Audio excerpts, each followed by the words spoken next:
지금 사실 일반 국민들 입장에서 구속 집행 정지와 구속 취소의 차이 이런 것들 모르잖아요. 모르죠. 근데 과거에 있었던 구속 집행 정지, 그러니까 구속 집행 정지 같은 경우는 구속돼 있는 사람이 어머니가 돌아가셨다. 그렇죠. 나 지금 내일 장례식장에 가야 돼요. 잠시 풀어주는 거 아닙니까? 저걸 잠시 풀어주는 그것 때문에 그 위헌과 관련된 문제. 네. 법원에서 잠깐 갔다 오라 그러는 거를 네. 즉시 항고로 묶어 놓으니까 이게 문제가 됐다. 아니 이 장례식에 문제인데. 가라고 풀어줬는데 네, 네. 검찰이 법원의 네. 판단을 네. 자꾸 방해하니까 그러니까. 그러지 말라고. 네. 그러니까 7일 동안 네. 그러니까 그 구속 뭡니까 구속 집행 정지 효력이 정지되니까 7일 내로 장례 끝나요. 그러니까요. 네. 그렇게 하면 되는데 그렇다고 뭐 그걸 8일장, 9일장 할 수는 없는 거잖아요. 그런데 그러니까. 검찰이 그걸 자꾸 항고하고 하니까 법원이 네. 이건 위헌이다 하고 묶어둔 거고 네, 그게 전혀 아니라 다른 제도예요. 취소는 완전히 다른 거 아니에요. 취소는 구속 사유의 소멸과 관련된 문제이기 그렇죠. 때문에. 언제를 그리고 풀어주는 건데. 이번에 심지어 법원의 결정에는 그 구속 소멸 사유와 관련된 내용은 아예 언급 자체가 없습니다.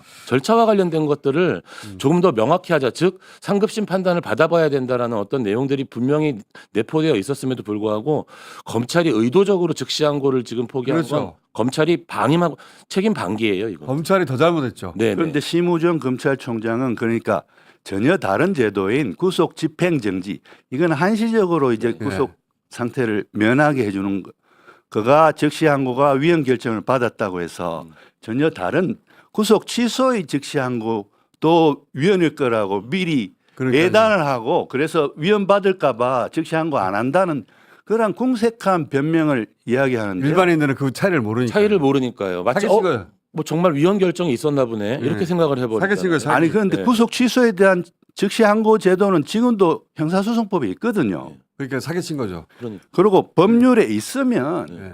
모든 법률은 국민의 대표 기관인 국회가 정한 규범이기 때문에 합헌성 추정의 원칙이 적용돼요. 그러니까 헌재에서 위헌 결정을 받을 때까지는 그거는 합헌인 겁니다. 합헌으로 추정되기 때문에 합헌으로 추정되는 있는 법 조항이 존재하는데 그거를 위헌일 것 같아서 그 제도를 사용을 안 한다? 지가 헌재 기관도 하는 거예요 또. 저는 검찰에서 위헌일 것 헌재도 같다라고 하는 거. 얘기하는 걸 처음 들어봐가지고. 그러니까 위헌일 것 같아서 우리는 안 하려고요. 이런 거 처음 예. 들어봤죠. 아, 위헌이란 결정은 헌재에서 하는 거지 검찰이 위헌일 것 같다는 거는 또 어떤 얘기인 건지 잘 모르겠습니다. 그러니까 뭐 뒤죽박죽이고 네, 네.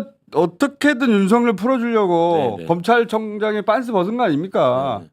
사실 형사 피의자, 형사 교수님 피고인, 죄송합니다. 이렇게 교수님 나오셨는데 이렇게 형사 험한 피의자, 표현을 써가지고 형사 피고인이 가장 뭔가 불안하고 어떤 인권 보호가 필요한 상태에 있는 사람들을 위해서 만들어 놓은 제도잖아요. 그런데 그 제도를 진짜 억울할 수 있는 어떤 한 사람을 위해서 사용하는 것이 아니라 최고 권력자였던 사람을 통해 가지고 이런 제도를 처음으로 적용한다는 것 자체가 이건 법에 대해서 어떤 국민들의 인식 자체를 굉장히 나쁘게 하는 정말 아주 안 좋은 케이스가 돼버린 거죠. 변호사님 너무 길게 얘기하시면 안 됩니다. 네. 이제 그냥 빤스를 벗었다 이런 식으로. 네네.